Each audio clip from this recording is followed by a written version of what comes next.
Hello, and welcome to episode 12 of the Sarah Seams podcast. My name is Sarah, and I'm coming to you today from Columbus, Ohio, where I live with my partner Troy and our two cats, Alex and Moo. Today is, what day is it? I've got my computer over here if you see me looking. It is May 7th. It's a Sunday. The day started out super rainy and gross, but it's been really lovely this afternoon and definitely a classic Midwestern spring day. This is my crafty channel where I share all the things I'm working on, a lot of knitting, but also sewing, quilting, whatever other fiber crafts are catching my eye at the time. Today I have quite a bit of sewing to share with you and knitting. So I'm gonna go through, I'll talk about what I'm wearing, we'll go through finished objects, a little bit of mending that I've done, works in progress, and then at the end I just have a little bit of chat, and that's gonna be it for today. So I will jump right in. You can find me on Instagram at Sarah_Seams and on Ravelry at Sarah Ribble. Today I am wearing this is the t-shirt dress pattern by Juliana Martievs. It's available, I forget, it comes in 3 sizes. I forget what the largest bust size is, but they will grade it up to any size, so that's awesome. You can get it in your size. The fabric is an organic cotton jersey from Blackbird Fabrics, and I'll put a little video in of me wearing it today.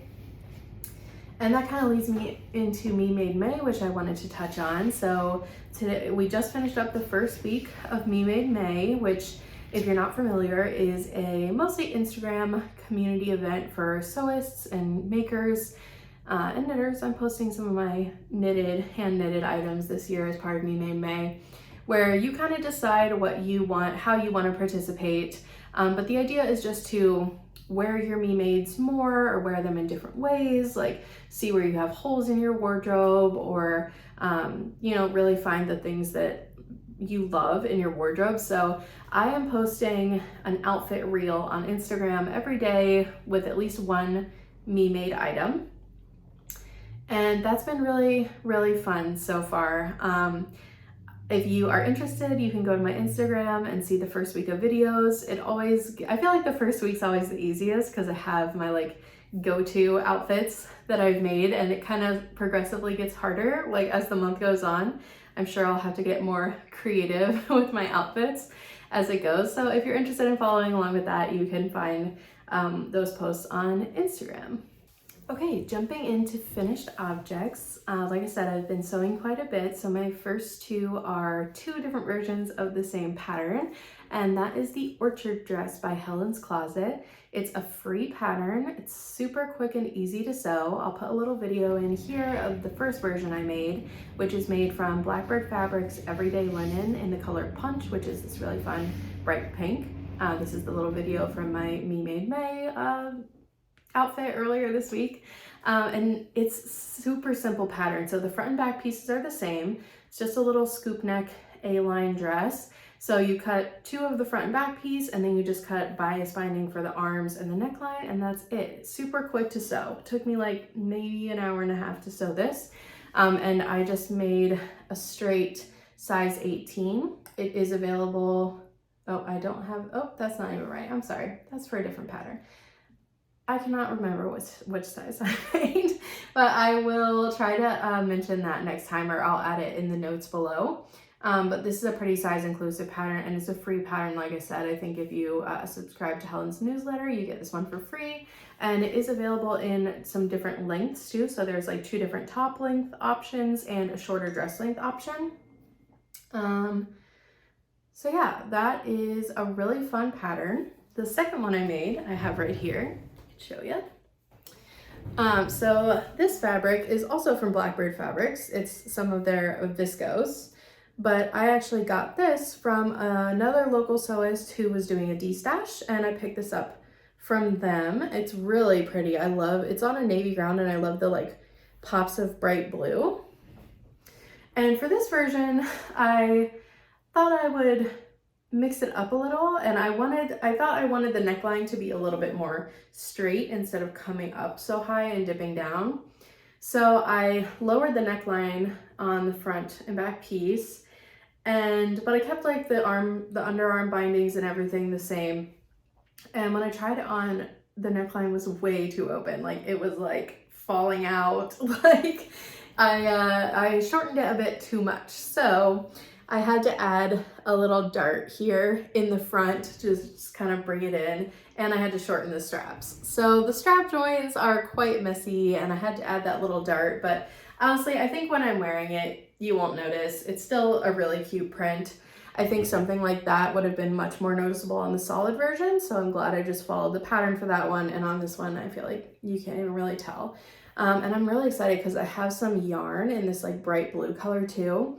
And I think I'm gonna knit like a pure mesh pullover by James and Watts or something like lacy or meshy to like throw on over this, which I think will be really, really cute.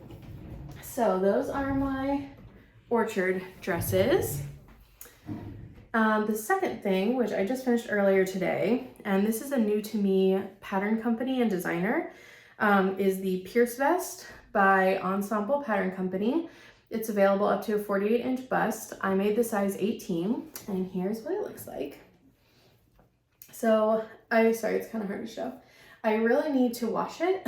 I feel like it'll look much better. Like, I always feel like that, especially with knits. Like, once you wash them, they really relax into their, like, natural shape. But you can see it's this cute little cropped vest. It has this really chunky, like, dramatic, deep V neckband, and then little armbands. And I made this out of some heather gray French terry that I got at a fabric swap last year. And I made the shortest crop version, but I even cropped it even more. So I took an additional 3.5 inches off the bottom of this, and it's just raw cut on the bottom. So I just, I serged the side seams, and to finish it and make sure they don't unravel, I just went in with my machine and sewed back and forth over the end quite a few times and then trimmed the threads. But yeah, it's really cute. I feel like this is gonna be a great little summer top, but like I said, it's not quite like laying flat yet. Like I'm excited to wash it and see how it looks. I'm a little concerned when I first tried it on, the back of the neckline was gaping quite a bit. So I'm gonna wash it and see how it turns out. And if it's still gaping, I might just, right here at the shoulder seam, I might just put like a little dart in, because there's a shoulder seam anyway. So it would kind of just look like the shoulder seam was continuing, and then that would pinch out all the extra fabric at the back of the neck. So yeah, I just finished this today. It's a nice little pattern. I'm excited to wear it. Like I said, I might have to make that one little alteration, but I'm gonna wash it first and see. So that's my other finished sewing object. And then the next two are actually alterations. So, oops, I just dropped something on the floor. As part of Me Made May, I'm also trying to, I did a whole like wardrobe clean out. I like went through everything. I'm gonna be donating some stuff, rehoming some stuff, and there were a few things that needed altered or mended. So I'm trying to do that a little bit as I go. The first one are these Rowan bodysuits. So I talked about these a couple of episodes ago. I sewed one in black and one in navy, and they're medium weight bamboo rib knit from Blackbird Fabrics. I'm just showing the navy one because they're exactly the same. It's a crew neck, short sleeved bodysuit, but the crew neck was like choking me. Like it was so tight on both of them, and the sleeve was too short, shorter than where I wanted it, and very tight. So this past week I altered both of them. So I cut off the previous neckband, drafted a new neckband. As a rule, if you ever want to draft your own knit neckband, you always want it to be about 10% smaller than the opening that you're sewing it into, so that it has room to like cinch in and doesn't flare out. So I measured my new neck opening after I cut the previous neckband off, and then added length accordingly to the neckband. And then for the sleeve, I took out the previous sleeves, and redrafted the sleeve. I added 3 inches of length and I added a bit of width so it wasn't so tapered at the bottom, and they fit really, really well now, and they're like great layering pieces. So I'm really happy I did that because I wanted these to be like wardrobe, like layering staples for me, and if I hadn't done those alterations, I wasn't gonna wear them. So just goes to show, and you know what, it took me like less than an hour to fix both of them. So I feel like sometimes having to alter or mend something feels like an insurmountable task, like you just have to force yourself to do it, but most of the time it's really worth it and doesn't take that long. So I'm really glad I did that. And one more thing I mended was this navy blue Ashton top. You can see I have a lot of navy going on. It's probably my favorite color. I have a lot of these. I probably have like 4 or 5 of these. And this is a V-neck hack of the Ashton top that I always do the V-neck version. I just really like how it looks on me. And I always make the version with the full all-in-one facing, which you can see here and here on the inside. That's what it looks like. So it's the neckline and the armholes are finished with one big piece, which looks very nice from the outside, but depending on the fabric, it has a tendency to flip out like the back of the underarm, and that drives me crazy. And this version was the worst of all of them. And this is a silk noir, like natural silk. So it's very drapey and nice to wear, but it's not really sturdy enough to keep the facings inside. So what I did was, I'm sorry, I don't know how to show this. You can probably see there's like a little stitching line here. So what I did basically was just stitch the facing down all the way around. And you can see it here on the back, right here. So on this solid color version, I feel like it's more noticeable even on the camera than it is in real life, but it's just gonna hold those facings in place and make it much more likely that I will wear this top, which again is kind of like a wardrobe basic. So yeah, so you can see it just barely there. So yeah, I'm excited about that. I think that's gonna make this piece much easier to wear, and that's a good thing. That's what we're about. So yeah, that's all my sewing FOs and all my mending. The last finished object that I have are my D20 socks, and I'm obsessed with them. So I had the first one finished on the last podcast. That was this one. So let me reiterate. The D20 Knit Along is being hosted by Mackenzie at the Into the Third podcast. And the idea is that you get a D20, a 20-sided dice, and you pick 20 colors of yarn or less. You can do like any multiple of anything that's divisible evenly into 20. So you could do 4 or 5 or 10 or, you know, whatever. And you pick that many colors of yarn and you assign a number to each one. And then you roll the dice to determine your color. And then you roll the dice again to determine the number of rows that you're gonna knit. So this was the first one that I had finished last time. And I finished the second one. Oh wait, that was the second one. This was the first one. Spoilers, this is the second one. So yeah, it's, I feel like it's helpful to show them together, because I was a bit worried that they wouldn't end up having any of the same colors and it would just look like totally crazy, but I think they look really cute together. So this like neutral color that was pretty featured quite a bit in the first sock is also in the second sock. There's like enough repeating colors that they look like they go together, but there's also like fun colors that are only in each one. Like this one has the little hot pink. This one has this like lighter purple down here. So yeah, I really like how they turned out. This will not be my last pair of these. I found it so fun. Like I couldn't wait to get to the next section and roll for the next color. And I don't know, when you're knitting fingering weight socks, sometimes you need something like that to keep you engaged. So highly recommend joining in the D20 Knit Along. You definitely still have time if you're interested. I think it's going until the end of June. So yeah, leave me a comment below. Let me know if you'd ever try something like this, or if you have, or if you're participating, or if you just think these are crazy. Like, I'd love to hear what you think. I think they're very fun, and I'm definitely gonna make more of them. And that is it for FOs. Okay, I have 4 or 5 whips to share with you today, works in progress. So I'm going to start with socks. The first one I'm going to show you is something I've been working on for a while, but I finished the first sock. So these are my self-striping vanilla socks that I've been working on.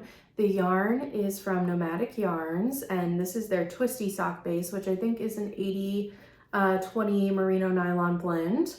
And the color is Knit Folk, and it's this really, really pretty colorway. I really love this. Like, the more I work on it, the more I'm really falling for this yarn. I love how it's a very plump, like round yarn, and it's making a really nice sock. I'm excited to wear these and see how well they wear, because I feel like this might be my like go-to self-striping yarn from now on.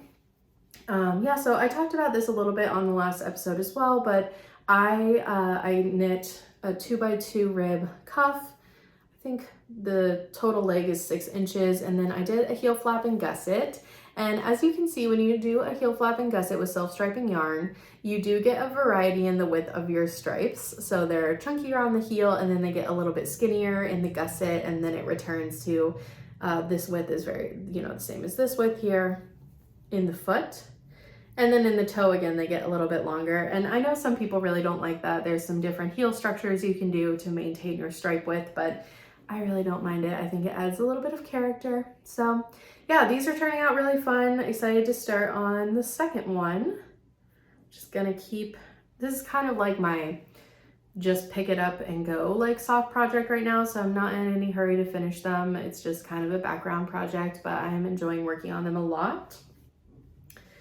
And my second sock that I have to show you was a new cast on, and also it's a half finished object, and it's my second pair of D20 socks, and here it is. So I decided for my second pair that I wanted to try a DK weight and hold 2 yarns together to create these like marled stripes. And so the pattern I'm using is the Thickness Socks by Summer Lee, who is an amazing sock designer. If you're not familiar with her, definitely recommend checking her out. And so you hold 2 fingering weight yarns throughout, and they're marled together. So the way I'm doing this with the D20 method is that I roll the dice once to pick a color, and then I roll again to pick the amount of rows.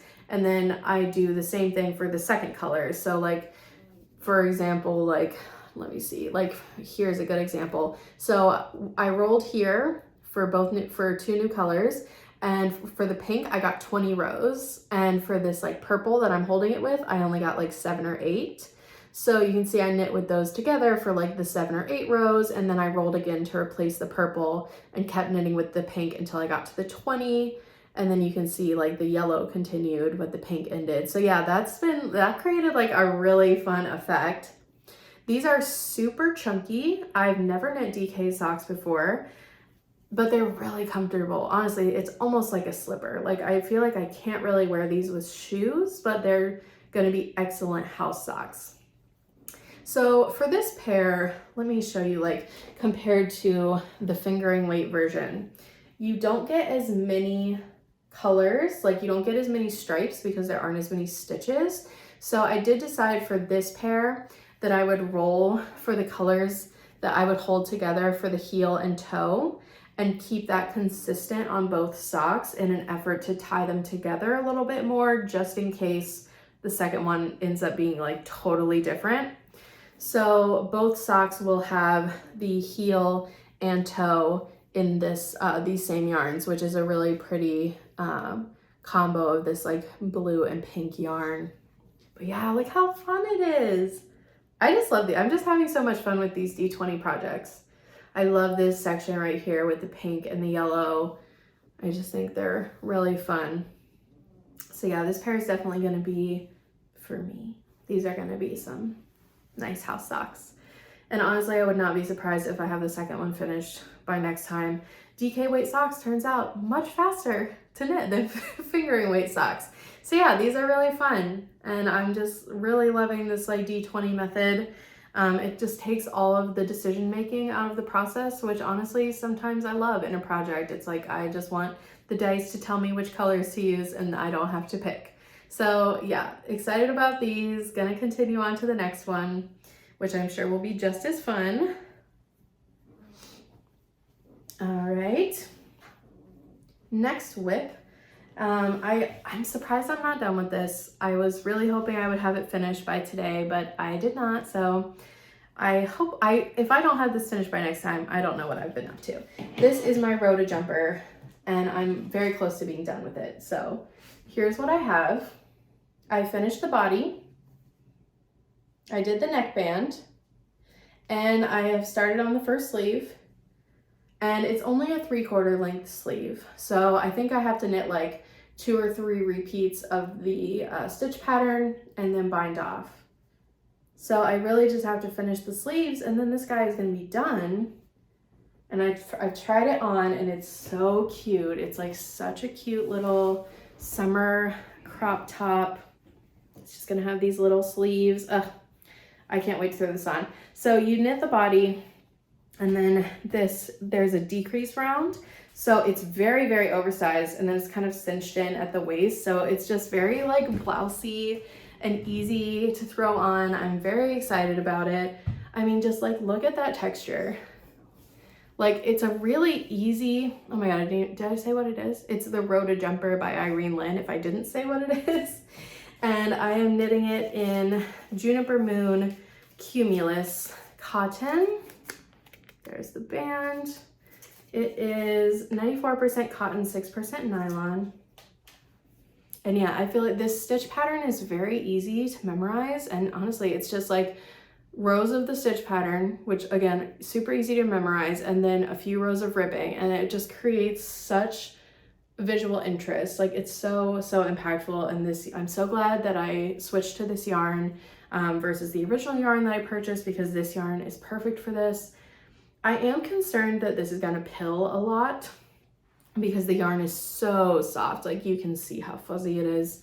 So that is a concern that I have, but I'm gonna just wear it and see how it goes. I have a depiller, so if I need to depill it, I'll depill it. I don't know how like cotton pills. If you've knit anything with a yarn like this kind of like chainette, like fuzzy cotton yarn, let me know how it's holding up for you, because that is the one thing I'm a little bit worried about, but I'm very excited to finish this and start wearing it. Next is, I'm just gonna do a quick check-in on this one because I haven't worked on it that much, but I have been working on my Melange Sweater Junior for my friend's baby who's turning 1 at the end of the summer. I can't remember how far I was last time. I think I maybe had just started the body, and I really only knit like a couple of inches of body. So still working on it. I'm finding it to be a little bit hard on my hands. This pattern is by Petite Knit, and I don't know, I think it's the gauge, like holding the 2 fingering weight yarns together at this fairly small gauge. I'm finding it a bit, my hands are hurting a little bit from working on it. So the birthday is not until the end of July, so I have quite a bit of time to work on it. So I'm gonna keep just slowly working on it in the background, but I'm definitely gonna slow my roll a little bit. One thing I did want to talk about is the melange effect. So in the pattern, the designer does mention to take care that your yarns are twisting around each other instead of like continuously being next to each other to create the melange effect, and to take special care when you're switching, sorry, I just kicked the tripod, when you're switching from knitting flat to in the round, because this is a drop shoulder construction. So you work the entire back and then you work the little front pieces in the front and then you join it to work in the round. And I do feel like you can see right here where I switched from working flat to working in the round. You're getting a lot more of the darker color versus the lighter color.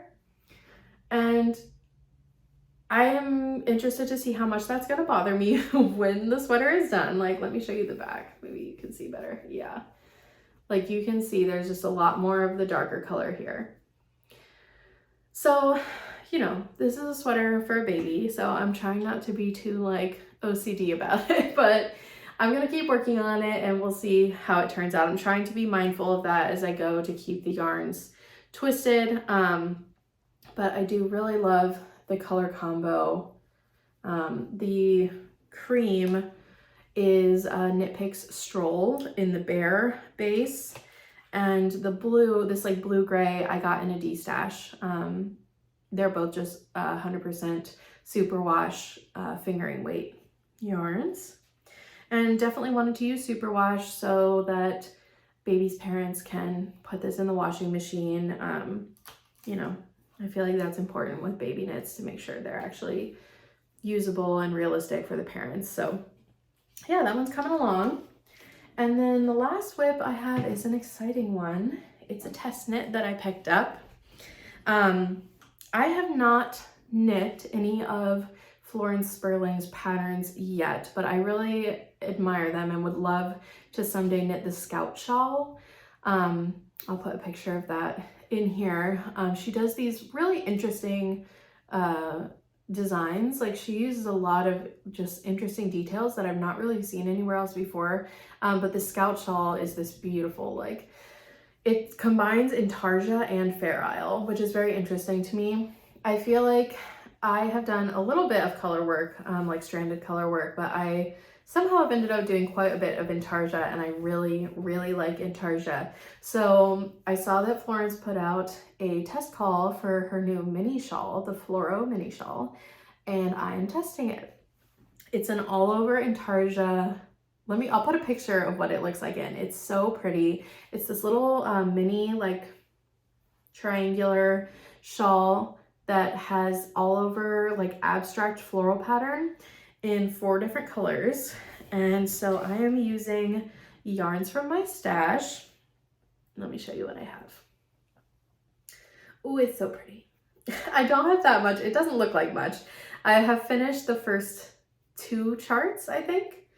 So yeah, and you can see there's like all kinds of little bobbins hanging from it. So the yarns I'm using are this like silvery gray. This is Kelborn Woolen's Perennial. I had made a pair of socks out of this, and I'm just using leftovers. The second one is the same blue gray that I'm using in the baby sweater. The navy blue this is really nice yarn, and it's just been sitting in my stash because I didn't know what to do with it. It's a Woolfolk Tend, I believe, or 10. It's their fingering weight yarn, and I actually made a bralette out of this last summer that is really, really nice, but I bought 2 skeins and I only used 1, so I have a whole extra skein of this, and it's really not suitable for socks. So I was kind of just waiting for the perfect like project to come along, and I feel like this is it. It's not going to use all of it, so I'm still going to have some left over. This yarn is so soft. It's almost like cashmere. I mean, that's the whole thing with Woolfolk. Like their wool is super fine, and it really is very nice. And then the last color I'm using, this red, is actually the yarn that I purchased in Savannah that I was planning to use in my sock set for Sari Nordland's summer sock knit along, but I don't think she's doing it this year, which makes me pretty sad. I haven't seen any announcements about it, and normally she would have announced that and it would have like started by now. So I just don't think she's doing the sock knit along this year. So I will definitely have enough of this left over to make socks, and I might just kind of do my own like thing like that in the fall, where you have 3 skeins of yarn and you make 4 pairs of socks out of it. So I kind of still want to do that with those skeins that I showed a few episodes ago, but I definitely could afford to use a little bit of it in this project. So I did go ahead and weave in a bunch of my ends and steam block this just so I could actually show it to you without it like curling up and being all weird. But yeah, so you can see the abstract floral pattern is developing already, even though I really just knit the little end of it. It's very pretty. These like cool blue tones will really go with a lot of stuff in my wardrobe. I mean, it would be really cute with this dress that I'm wearing right now. And I loved adding the little pop of the red. And you can see that the red has a little bit of variegation in the color too, which is really nice. It has a little pearl, a little garter edge. Just a nice way to finish it. And honestly, this is my first shawl. I've showed you all my Keswick scarf that I'm working on, which is a very long-term project. But I don't know, to me that doesn't feel like a shawl. That's like a humongous square scarf. This feels more like my first little shawl project, and it is all over in Tarja. There are a lot of bobbins required. At one point, I think I'm gonna have like 19 at once. So there's a lot.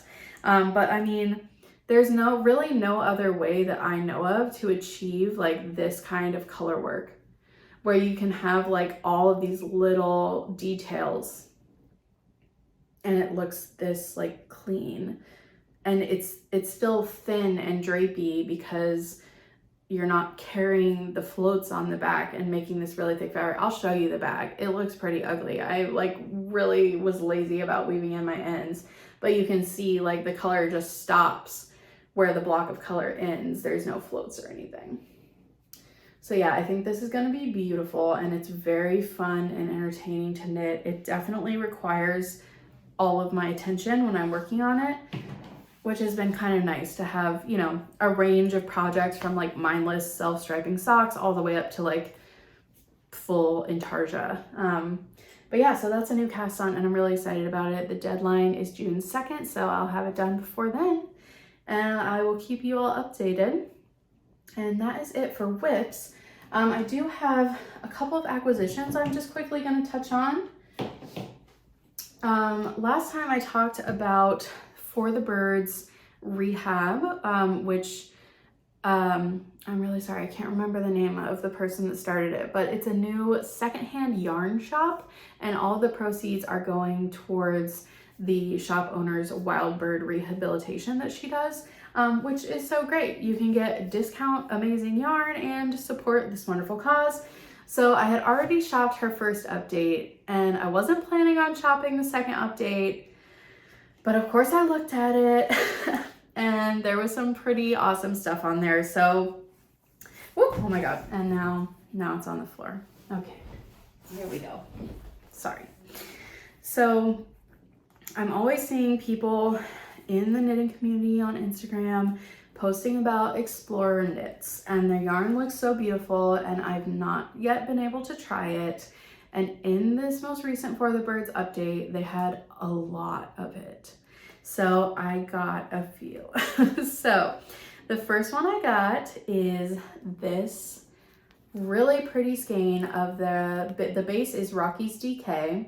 This color is called Balsamico. It's 100% superwash, and it's just this really pretty, rich, like dusty purple. I got another skein of that in the color Acorn Stash, and oh my gosh, you guys, look at that. It's just like fall amazingness. It's like gold fall, beautiful colors. So nice. And then lastly, I got this little bundle of minis, and this is the Denali Socks. So these are fingering weight. And it just says mystery mini set. So I'm really not sure what they are, but they're 80% superwash, 20% nylon, and it's a twisty base. But look at those really pretty colors. So there's this like slightly darker gold and a lighter yellow gold, and then there's another dusty purple and a variegated purple.